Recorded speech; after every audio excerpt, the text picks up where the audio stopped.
Good morning সবাইকে। তোমরা কেমন আছো? আশা করি ভালো আছো, আমিও ভালো আছি। আজকে একটা রেসিপি সঙ্গে করে নিয়ে এসেছি তোমাদের সাথে। আমার পরিবারকে আমি নিয়ে চলে এলাম রুচিরা কিচেনে, তাই এইটা আজকে আমি বানাবো, তাই তোমাদের সাথে শেয়ার করছি। এটা হচ্ছে টমেটো, এটা হচ্ছে ফাইন চপ করে করা পেঁয়াজ, এটা রসুন, এটা কুচানো লঙ্কা, এটা ধনেপাতা।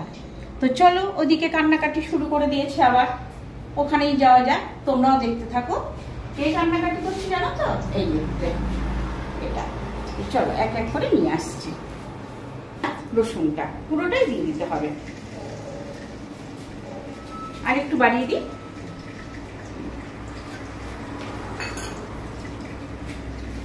তারপরে এর উপরে দিয়ে দিতে হবে এইভাবে টমেটো গুলো। কোনো ঝামেলা নেই গো, আসলে কি বলতো, আমার তো সময় বেশি থাকে না, তাই আমি চেষ্টা করি অল্প সময়ের মধ্যে কি করে আমি রান্নাটা কমপ্লিট।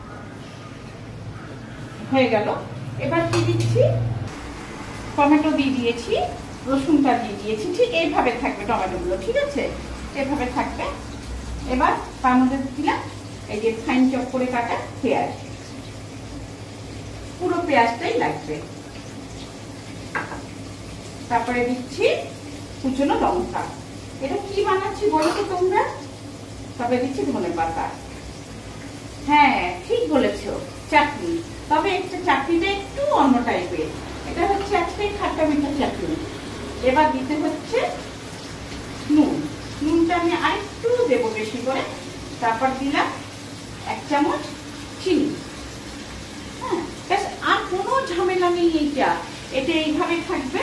এবার এই ঢেকে দিলাম 5 মিনিটের জন্য, ঠিক আছে। আজকে রবিবারের বাজার, ভাবলাম গরম গরম ভাত সঙ্গে গরম মাংস, আর যদি সঙ্গে এরকম খাট্টা মিঠা একটু চাটনি পরে পাতে, তাহলে ক্ষতি কি বলো? রবিবার মানে লাঞ্চটা পুরো জমে যাবে।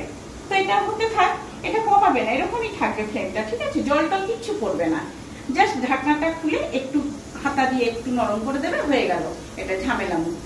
এবার চলো, কি বলতো, ঠিক বলেছো, গান। চলো দুলাই। ইচ্ছে তো করে মাঝে মাঝে এসে দেখা করি, কাটা দেয় গায়ে আমি যে ভয়ে পেপে মরি। ও ইচ্ছে তো করে মাঝে মাঝে এসে দেখা করি, কাটা দেয় গায়ে আমি যে ভয়ে পেপে মরি। যেন কেউ না বলে তোমার কোনো লাজ নাই, আজ যাই আসবো আর একদিন, আজ যাই।